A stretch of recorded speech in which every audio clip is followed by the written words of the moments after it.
Bismillahirrahmanirrahim. Assalamualaikum warahmatullahi wabarakatuh. Bersama saya Masyo. Di vlog kali ini saya akan membacakan buku Si Cacing dan Kotoran Kesayangannya. Buku ini ditulis oleh Ajahn Brahm dan ini seri yang kedua karena ada 3 seri dari buku Si Cacing dan Kotoran Kesayangannya ini. Ya, saya akan baca di halaman 50 dengan judul 4 cara melepas. Seperti ini tampilannya. 4 cara melepas. Entah Anda bermeditasi atau tidak, entah Anda Buddhis, Kristiani, Muslim, Hindu, atau apapun, kita masing-masing dari waktu ke waktu harus belajar cara melepas. Dengan tidak mampu melepas, membawa terus kenangan buruk masa lalu, perasaan negatif masa kini, ketakutan akan masa depan akan menyebabkan begitu banyak duka dan rasa sakit. Bukan hanya pada kita, namun juga pada orang-orang yang bersama kita. Jadi setidaknya bagi Anda yang memiliki welas asih terhadap orang-orang yang Anda cintai, keluarga Anda, rekan-rekan di tempat kerja, mohon latihlah hati Anda agar mampu melepas, agar mampu meraih keheningan, kedamaian, dan kebahagiaan. Itulah salah satu alasan mengapa saya memutuskan untuk bahagia. Karena kasihan terhadap semua orang yang harus berurusan dengan saya. Jadi Anda akan belajar sesuatu yang disebut melepas. Dengan belajar melepas bukan berarti Anda melepas sepanjang waktu atau menjadi biarawan. Bahkan jikapun Anda jadi biarawan, Anda masih harus bekerja keras, harus memenuhi segala tanggung jawab. Anda tidak bisa melepas segala hal sepanjang waktu. Akan tetapi sungguh indah jika dalam rutinitas Anda kapan saja, dalam situasi apa saja, Anda memiliki kemampuan yang sebagian besar orang tidak bisa lakukan. Sekedar melepas dan membiarkan segala sesuatu berjalan dengan alami.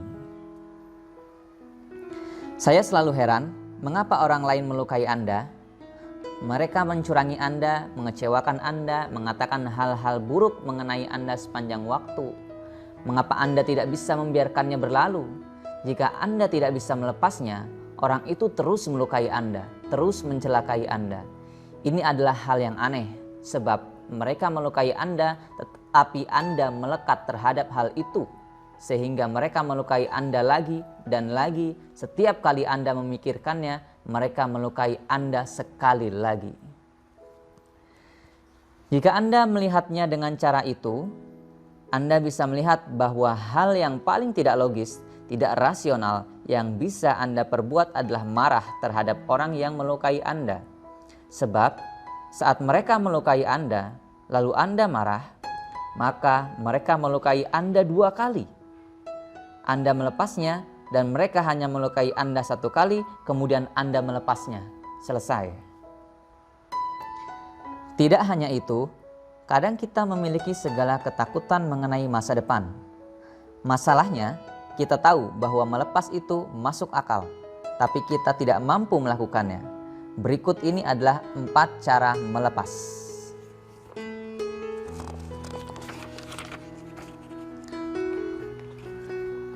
Satu hal pada satu waktu.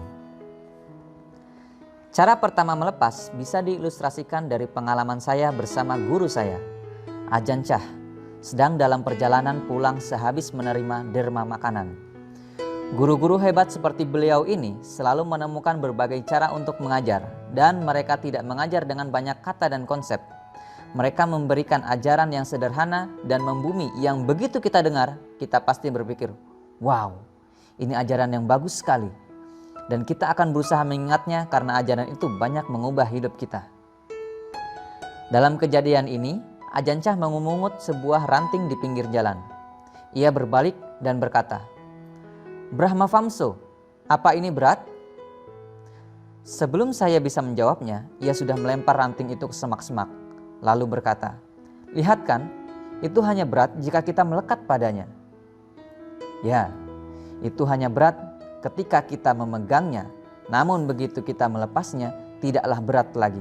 Sungguh mendalam, sederhana, dan tak terlupakan. Jadi, hal-hal berat apa yang Anda miliki sekarang dalam hidup? Pekerjaan, kanker, kesulitan uang, apakah itu berat? Hanya berat jika Anda memegangnya. Hal ini memberi Anda pemahaman bahwa cara pertama untuk melepas adalah membuang hal-hal. Anda menjalani hidup yang begitu rumit, Anda punya begitu banyak hal di keranjang Anda. Itu berarti Anda tidak bisa berpergian dengan ringan dalam menempuh perjalanan kehidupan. Anda sering melihat para backpacker. Saya sering mengomentari mereka karena dahulu saya juga sering berpergian hanya dengan ransel, namun ransel saya kecil saja. Para backpacker zaman sekarang punya tas ransel raksasa. Apa saja sih yang mereka bawa di sana? Bayangkan Anda memiliki ransel besar di punggung Anda yang benar-benar berat, penuh dengan benda yang bukan hanya pakaian tetapi juga batu granit berat, dan Anda berjalan menempuh hidup dengan memikul ini. Jika Anda tidak tahu bagaimana meletakkannya atau melepasnya dari punggung, Anda akan menjadi sangat lelah, sakit, dan tidak bahagia sama sekali. Anda akan tampak muram karena Anda akan kelelahan dalam setiap momen kehidupan. Apakah Anda kelelahan? Itu karena Anda membawa terlalu banyak hal di ransel batin Anda. Jadi, jika kita benar-benar melihat ke dalam ransel itu, apa yang bisa dibuang? Inilah cara melepas. Inilah cara pertama melepas, melihat apa yang bisa kita tanggalkan, apa yang bisa kita buang. Betapa menakjubkan juga ketika kita menemukan bahwa banyak hal yang bisa kita buang tanpa ada dampak buruk yang terjadi. Jika kita membuang gubrisan kita mengenai masa lalu dan masa depan, sebenarnya tak ada yang akan jadi buruk. Itulah batu-batu pertama yang harus dikeluarkan dari ransel batin Anda. Saya tidak tahu apakah sejarah hidup saya bagus atau buruk. Saya telah membuang batu saya itu sejak lama sekali. Masa lalu adalah penjara. Masa lalu adalah sel dengan pintu yang terbuka. Kita bisa melangkah keluar dari sana kapan saja kita suka, namun seringkali persis seperti orang telah berada di penjara selama waktu yang lama, mereka menjadi takut meninggalkan penjara. Saking terbiasanya mereka dengan sel itu, sampai-sampai mereka sulit untuk melangkah keluar.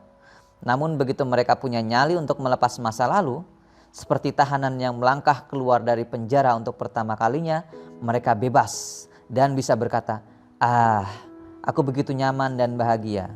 Beban berat dan derita besar, batu-batu besar ini telah kulepas. Coba Anda praktikkan. Jika Anda masih melihat beban masa lalu, coba ambil ranting, tongkat, atau batu. Tulis atau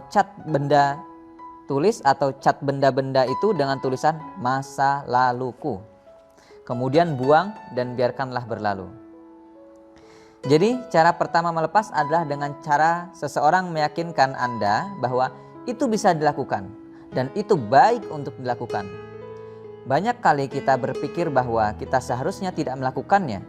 Kita berpikir kita bisa belajar dari masa lalu. Saya katakan pada Anda tidak belajar dari masa lalu. Anda sebenarnya mendapat lebih banyak duka dari masa lalu. Anda akan belajar jauh lebih banyak dari melepas masa lalu ketimbang terus menyimpan masa lalu. Jadi, kita mengizinkan masa lalu berlalu. Tapi, bagaimana dengan masa depan? Banyak orang mengatakan bahwa pada tahun 2012 dunia akan berakhir. Lempeng tektonik akan bergeser dan bertabrakan. Akan ada tsunami, gempa bumi. Lupakan cicilanmu. Kamu tidak akan membayar lebih dari tahun itu. Bahkan saya melihat orang-orang di Indonesia sibuk membicarakan hal ini. Saya berkata kepada mereka, dengar, saya akan bertaruh seluruh isi wihara saya berikut asetnya dengan rumah Anda. Jika dunia kiamat, Anda akan mendapat wihara kami berikut seluruh asetnya. Namun, jika dunia tidak kiamat, rumah Anda jadi milik kami. Berani? Anehnya, tak seorang pun berani menyambut taruhan saya. Namun orang-orang begitu takut akan masa depan. Kadang orang berpikir saya bisa menjamin masa depan mereka. Saya bisa meramal masa depan persis seperti yang Ajahn Chah dahulu lakukan. Dan saya beritahu Anda, saya tidak akan salah. Saya bisa meramal bahwa masa depan Anda adalah tidak pasti. Ini bukan lelucon. Ini hanya menunjukkan kepada Anda bahwa Anda tidak bisa mengetahui apa yang bakal terjadi berikutnya.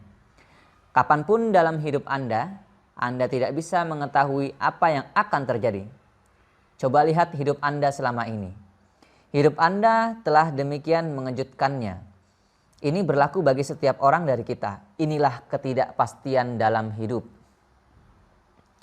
Lepaskan juga semua masa depan, buang itu. Kita melepas dengan menanggalkan kekhawatiran kita akan masa lalu atau masa depan. Lalu, batu berikutnya yang bisa kita buang adalah batin yang suka mengeluh ini. Misalnya, saat saya sedang mengajar, anjing di luar wihara seringkali menggonggong. Saya berpikir, lihat, anjing menggonggong lagi. Berapa kali dia akan menggonggong? Tidakkah kita seharusnya melakukan sesuatu untuk menangani ini? Anda bisa melakukannya. Mengapa? Karena itulah yang anjing lakukan, menggonggong. Itulah sifat alaminya. Jadi, apa sih yang Anda keluhkan? Sama pula dengan suami Anda. Kadang Anda ingin melempar suami Anda keluar. Tapi ya begitulah yang suami lakukan. Itulah sifat alaminya. Begitu pula istri. Begitu pula anak-anak. Alih-alih melempar mereka, lemparkan batin suka mengeluh kita, lepaskan itu. Kita tahu benar apa itu. Batin yang mencari kesalahan dan suka mengeluh bisa membuat kita gila. Batin semacam itu memberitahu kita bahwa selalu ada yang salah. Buang jauh-jauh batin yang suka mengeluh. Melepas bukanlah hanya untuk hal-hal negatif, namun juga berbagai hal bodoh yang kita pikirkan, bahkan positive thinking. Karena kita berpikir terlampau banyak, hal ini menghentikan kita. Hal ini menghentikan kita dari meraih kedamaian apapun dalam hidup. Kapanpun kita berpikir mengenai hidup, kita tidak bisa menikmati hidup pada saat itu. Anda hanya mendengar ke komentar-komentar batin, Anda hanya membaca buku mengenai kehidupan, pemikiran, gagasan mengenai kehidupan, namun tidak benar-benar menikmati kehidupan yang nyata itu sendiri. Ini seperti kisah Lao Tzu. Setiap sore guru agung itu berjalan-jalan dan ia akan memilih salah seorang siswanya. Hanya satu siswa yang boleh pergi bersamanya. Namun ada aturan emas. Jika berjalan dengan guru agung Tao ini, Anda harus diam, tidak bicara sepatah kata pun. Suatu hari seorang siswa muda berjalan bersama sang guru. Dan mereka sampai ke puncak gunung saat matahari terbenam.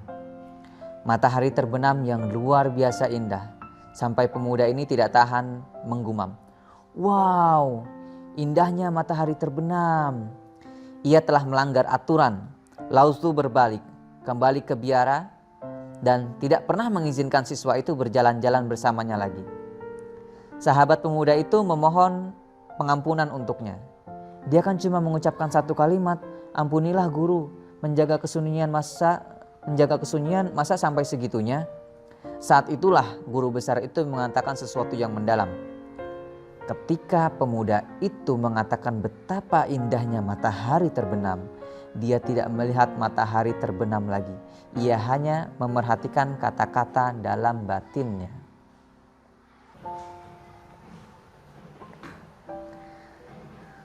Ini sangat dalam artinya.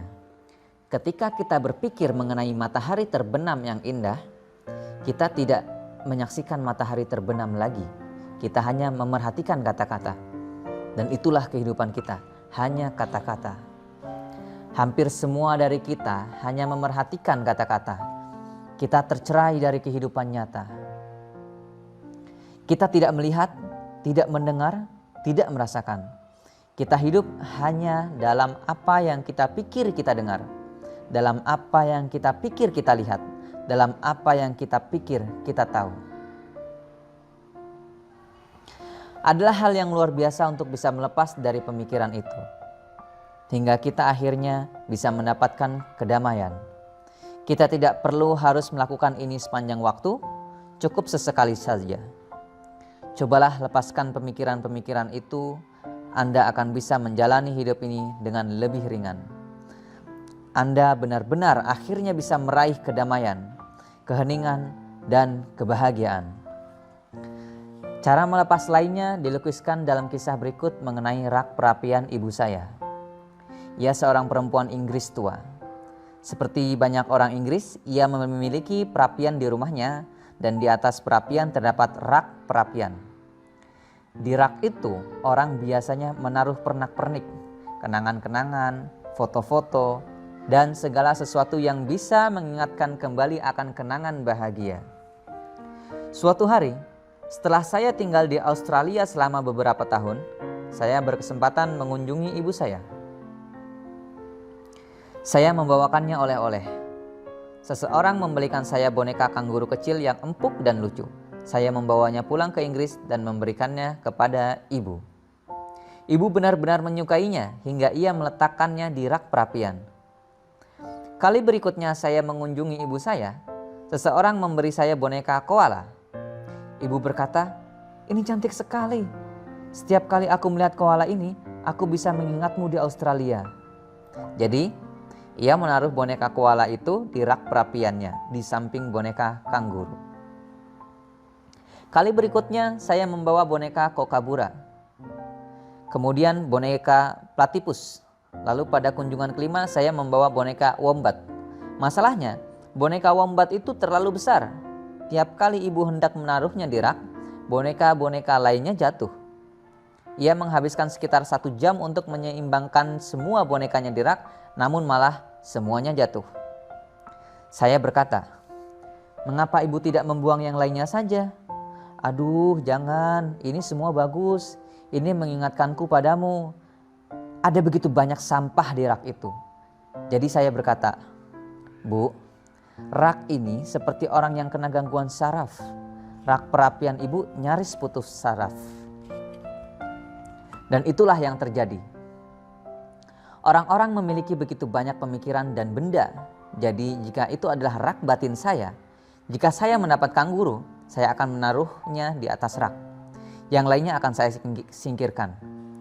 Kali lain ada yang membawakan saya sesuatu yang lain, saya akan membuang boneka kanguru itu dan menaruh boneka yang baru.